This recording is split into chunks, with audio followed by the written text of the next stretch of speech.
ભાજીનો order આપ્યો છે અને અડધો પુલાવ તો અમે જમી લઈ પછી પાછા ગામમાં ખરીદી કરવા માંડી. રંગી કલર તમે જોઈ શકો છો વેચાઈ રહ્યો છે. તો આપણે થોડો કલર લઈ લઈએ કારણ કે આ કપડા આજે હાથમાં લઈ લીધા છે ને મૂકતો જ નથી. હવે આ લેવરાવ છે એવું લાગે છે.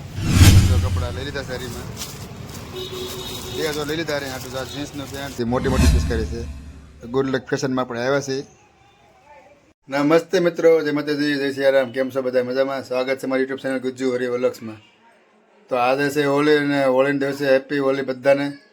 ભગવાન તમને ખુશીઓ આપે રંગીન કલર જેવી.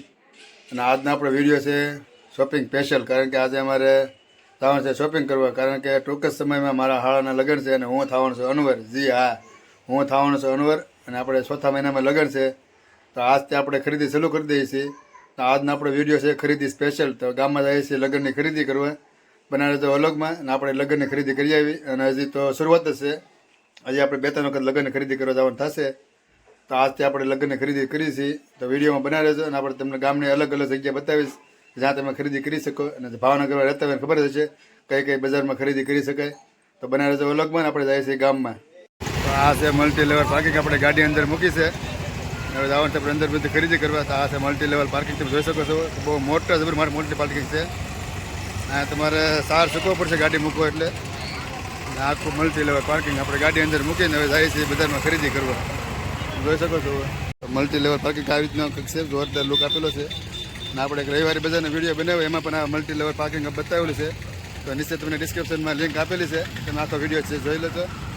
અને આખું મલ્ટી લેવલ પાર્કિંગ. મિત્રો અમે આવી જાય છે ગામમાં. મારે હારે છે આર્યન રોજ કરેલો છે ને ભાઈને થોડોક થાક લાગી ગયો છે. કાંઈ વાંધો નહીં, હું તેડી લઉં છું. ને અમારી પાસે તમે જોવો બેકગ્રાઉન્ડમાં કે આ ગળદી બહુ જ છે આજે. તો બનાવી રહેજો વલોગમાં ને આપણે આગળ જવાનું છે. હવે મિત્રો અમે આવી જાય જમવાનું, કારણ કે અમારે જમવાનું બાકી હતું. તો હવે હોટલમાં જમવા આવ્યા છીએ. હું અને આર્યન ને આર્યન મમ્મી ત્રણેય બેઠે છે જમવા.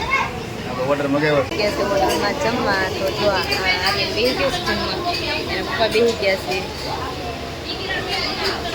હવે પાવભાજીનો ઓર્ડર આપ્યો છે અને અડધો પુલાવ તો અમે જમી લઈ પછી પાછા ગામમાં ખરીદી કરવા માંડી. આપણો ઓર્ડર આવી ગયો છે અને મમ્મી ખાવા બેઠી ગઈ છે. પાવભાજી મગાવી છે, ડુંગળી પાવ અને ભાજી જમવાનું ચાલુ કરી દીધું છે. આર્યનભાઈ અહીં બેઠો છે, દેખાતો નથી. થોડું થોડું જમી લઈએ. એને ભૂખ લાગે પણ જો અહીંયા ટેબલમાં બેઠો છે, ખાતો નથી. આપણો ઓર્ડર છે પાવભાજી ને પાવ ને ડુંગળી આવી ગઈ છે. આર્યન મમ્મીને ખાવાનું શરૂ કરી દીધું છે. મારે તો પુલાવ આવશે એટલે હું અલગથી ખાવાનું છું. કાંઈ વાંધો નહીં, આપણે થોડો થોડો નાસ્તો કરીને જમી દીધા. તો મારો પુલાવ આવી જશે અને દાળ ને બધું આવી જશે, સાથે આવી જશે. તો હવે થોડુંક જમી લઈ એટલે મા દીકરો જમવાનું શરૂ કરી દીધું છે. મિત્રો અમે હવે જમીને આવ્યા છીએ બહાર. ને જમવાનું બહુ મસ્ત હતું. પુલાવ ને પાવભાજી ને એવું હતું. તને ભાઈ જમવાનું કેવું લાગ્યું? દર વખતે જમવા એટલે અહીંયા જ આવે છે. વિદેશના મહેમાન અહીંયા ભાવનગરની ધરતી પર આપણે આવ્યા છે. તમે જોઈ શકો છો હોળી નિમિત્તે રંગબેરંગી કલર તમે જોઈ શકો છો વેચાઈ રહ્યો છે. તો આપણે થોડો કલર લઈ લઈએ કારણ કે કાલ જમવાનું છે હોળી. તો આ બધા કલરના ડીશો છે મોટી મોટી. આપણે થોડો કલર લઈ લઈએ. તો આર્યનભાઈ રમવાનું ચાલુ કર્યું છે. થાકી ગયો છે ને હાલી હાલીને, તો થોડો રમવા બેહાર્યો છે ને પોરો ખાવા બેઠી ગયો છે. અહીંયા મંદિર જેવું છે, બજાર છે આખી. જો આખી બજાર છે. હવે ભાઈ રમવા બેઠો છે. અહીંયા મકાઈ લીધી છે આરીને આટું લીધી છે. મકાઈ ખાઈ લઈને આરીને ફરી ખોરે દઈ. તમારે ક્યાં જવાનું નથી, બ્લોગમાં બનાવી દેજો. હજી આપણે હજી અડધું જ છું, અડધું બાકી છે. તો અહીંયા આર્યની મમ્મી આર્યન માટે કપડાં જોવે છે. તો જો તમે જોઈ શકો છો 2-3 જોડ કપડાં મૂકેલા છે અને બીજા આપણે દુકાન અંદર છે. અને ભાઈ અહીંયા બહુ જ કવરાવે છે આજે, કારણ કે થાકી ગયો છે. આ કપડાં આર્યને હાથમાં લઈ લીધા છે ને મૂકતો જ નથી. હવે આ લેવરાવ છે એવું લાગે છે. હવે આમ કેવો ખેંચે છે કપડાં. અત્યારે અમે આવી ગયા છીએ નારેશ્વર બજાર. તમે જોઈ શકો છો નારેશ્વર બજાર છે આખી. અને પાછળ તમે જોવો છો કે લારી છે બધી કપડાં વેચે છે અહીંયા. નાની પહેલાં આપણે એક રવિવારનો વિડીયો બનાવ્યો છે. તો નીચે તમને ડિસ્ક્રિપ્શન લિંક આપી છે, તમે ચેક કરી શકો છો. આપણે જઈએ છીએ કપડાં લેવા. જુઓ છો આ છે દરબારી કોઠાર અને આ છે નારેશ્વર મંદિર સામે. આ મેન બજાર રાખી. આર્યન મમ્મી આર્યનને તેડેલો છે અને હું અહીંયા જાઉં છું ને આરે. એટલા બધા સામાન લઈ લીધું છે આપણે. કપડાં હજી થોડોક બાકી જ છે. હવે બીજું આગળ જઈને લેવાનું છે હજી. મિત્રો તો અહીંયા આજે કપડાં લેવા આવ્યા છે આરી નાટું. જો કપડાં લઈ લીધા છે હરીમાં. એ જો લઈ લીધા હરી નાટું. જીન્સનું પેન્ટ છે, શર્ટ છે ને બધું લઈ લીધું છે. તમે જોવો કે આર્યનની મમ્મી આગળ જાય છે કારણ કે થાકી ગઈ છે. તો આર્યનને મને હોપીને આગળ જાય છે કારણ કે હજી તેને થોડીક શોપિંગ બાકી છે કરવાની. એટલે હવે એને થોડીક વસ્તુ લઈ દઈએ. આ આખી રવિવારી બજાર છે. આપણે એને વિડીયો મૂકેલો છે, તમે ડિસ્ક્રિપ્શનમાં લિંક આપેલી છે, તમે ચેક કરી શકો છો. ને કપડાં તો તમે જોવો કે જૂના કપડાં વેચે છે ને આખી રવિવારી બજાર છે. આર્યનની મમ્મી જાય છે આગે આમ હાલીને, તમે જોઈ શકો છો. કારણ કે એના ફૂલ તાક લાગી જશે ને આર્યન ભાઈ ફૂલ કરાવી દીધો છે. તો અહીંયા જો તમારે હોળી માટે કલર લેવો હોય તો આ તમે આખી બજારમાં મળી જાય. અહીંયા જો ઢગલા મોટા કલર મૂકેલા છે, પિચકારીને એવું બધું છે બાળકો માટે. તો મોટી મોટી પિચકારીઓ છે અહીંયા. અહીંયા પણ એક પિચકારીની લારી છે અને બધી મોટી મોટી પિચકારી છે. ગુડ લક ફેશનમાં આપણે આવ્યા છીએ. આર્યનની મમ્મી બેઠા છે ને આખી દુકાન તમે બતાવી દઉં. આખી દુકાનમાં છે આ રીતના કપડાં મૂકેલા છે બધા ગોઠવેલા. થોડાક 2-3 જોડ કપડાં લઈ લઈએ સારા લાગે તો. આર્યનની મમ્મી જાય બેઠી.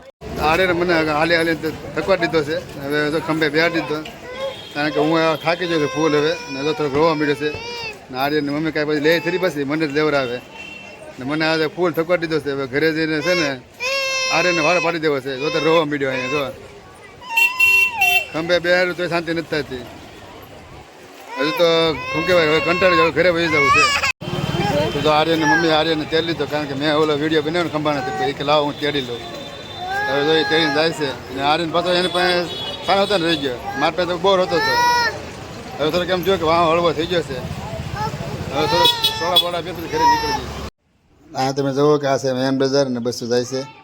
આ છે બિઝનેસ સેન્ટર જ્યાં તમને મોબાઈલને લગતી બધી વસ્તુ મળી રહેશે. A to Z વસ્તુ મોબાઈલની મળી રહેશે. અને આ છે મેન બજાર. અહીંયા તમે જુઓ કે ચશ્મા ને એવું બધું વેચાઈ રહ્યું છે. ચશ્મા, બેલ્ટ, પર્સ એ બધું વેચાય. ટોપી, રૂમાલ્સ ને બધું ઘણી બધી એસેસરીઝ અહીંયા મળી રહી છે તમને. તો આખી બજાર એ જ છે. તો અહીંયા તમે જુઓ કે સ્પીકર ને એવું છે, સાઉન્ડ સિસ્ટમ બધી મોબાઈલ એસેસરીઝ. બાજુમાં છે ચશ્માની લારી દુકાન. તો બધા ચશ્મા બધા લે છે ને ટોપી, ચશ્મા ઘણી બધી એસેસરી બધું મળી રહે છે. પાનવાડી સર્કલમાં હોળી પ્રગટાવવાનું કામ શરૂ છે અને સાણા ગોઠવાય છે. એમાં કદાચ કેમેરામાં દેખાતું નહીં હોય, તમે જોઈ શકો છો. તો આપણે આવી જઈએ છીએ બસ સ્ટેશને. આ છે ભાવનગરનું બસ સ્ટેશન. હમણાં થોડાક સમય પહેલાં નરેન્દ્ર મોદી ભાવનગર આવ્યા હતા ત્યારે એના આખા બસ સ્ટેશનનું ઓપનિંગ કર્યું હતું. તો તમને આખો એક વખત બસ સ્ટેશન દેખાડી દઉં સિનેમેટિક લુકમાં. તો તમે જોઈ શકો છો કે અહીંયા બધી બસો ઊભેલી છે અલગ અલગ જગ્યાએ જવા માટે. ને હમણાંનું 1 વર્ષ પહેલાં લગભગ ઓપનિંગ થયેલું છે નરેન્દ્ર મોદીના હસ્તે આપણે ભાવનગર આવ્યા છે ત્યારે. તો આ નવું બસ સ્ટેશન ભાવનગરનું લુક લાગે છે. તમે જોઈ શકો છો આખું બસ સ્ટેશન છે. બધી બસો સાઈડમાં પણ મૂકેલી છે અને બીજી બસો પણ આવે છે. તો એક બસ અમને સામે મળી છે. તો આખું બસ સ્ટેશન તમે જોઈ શકો છો કે બંને સાઈડ બસો છે. અમે જઈ રહ્યા છીએ બસ સ્ટેશનની અંદરથી ઘરે. હવે તો તમને બતાવવા માટેથી તો બસ સ્ટેશનની અંદરથી આખી ગાડી આપણે ફેરવી છે. તો હવે અમે આવી ગયા છીએ હીરા ઉદ્યોગમાં કુમોદાડી વિસ્તારમાં. તો તમે જોઈ શકો છો કે અહીંયા હોળીની ખરીદી ફૂલ જોરમાં ચાલી રહી છે. તમે જોવો છો તો પબ્લિક બધી વસ્તુ લે છે, ધાણી ને ખજૂર ને એવું બધું, કલર ને પિચકારી ને ઘણું બધું અહીંયા આજ વેચાઈ રહ્યું છે. તો આ છે આખી કુમોદવાડીનો રસ્તો લાલ ટાંકીવાળો. તો આ છે સાઈનાથ રેસ્ટોરન્ટ, જોરદાર રેસ્ટોરન્ટ છે તે પણ. આ છે આખું નાસ્તાનું સેન્ટર ને સાઈનાથ નાસ્તા સેન્ટર છે આખું. તો ફાઇનલી મિત્રો આપણે ખરીદી કરીને ગામમાંથી આવી જાય છીએ કારણ કે આર્યન મને બહુ કંટ્રોલ આવી ગયો છે અને હું થાકી ગયો છું કારણ કે હેઠો એ આવેલો જ નથી ને મેં ઘડીક તેડેલો છે અને ખંભે રાખ્યો એ રીતે આખા ગામમાં ફેરવ્યો છે અને ફૂલ થાકી ગયો છું. તો આજે આપણે વિડીયો એન્ડ કરીએ છીએ. અને તમને જો અમારો વિડીયો પસંદ આવે તો લાઇક, શેર, સબસ્ક્રાઈબ કરવાનું ભૂલતા નહીં કારણ કે વિડીયો બનાવવામાં બહુ મહેનત થાય છે અને તમારે ખાલી 1 જ સેકન્ડ થાય છે લાઇક કરવામાં, સબસ્ક્રાઈબ કરવામાં. તો પ્લીઝ ભૂલ્યા વગર સબસ્ક્રાઈબ કરી નાખો. તો આજ માટે આટલું જ છે. પછી પાછા મળશું બીજા વ્લોગમાં. તો સ્વસ્થ રહો, મસ્ત રહો, જોતા રહો ગુજ્જુ હોરી વ્લોગ્સ. બધાને જય શ્રી કૃષ્ણ.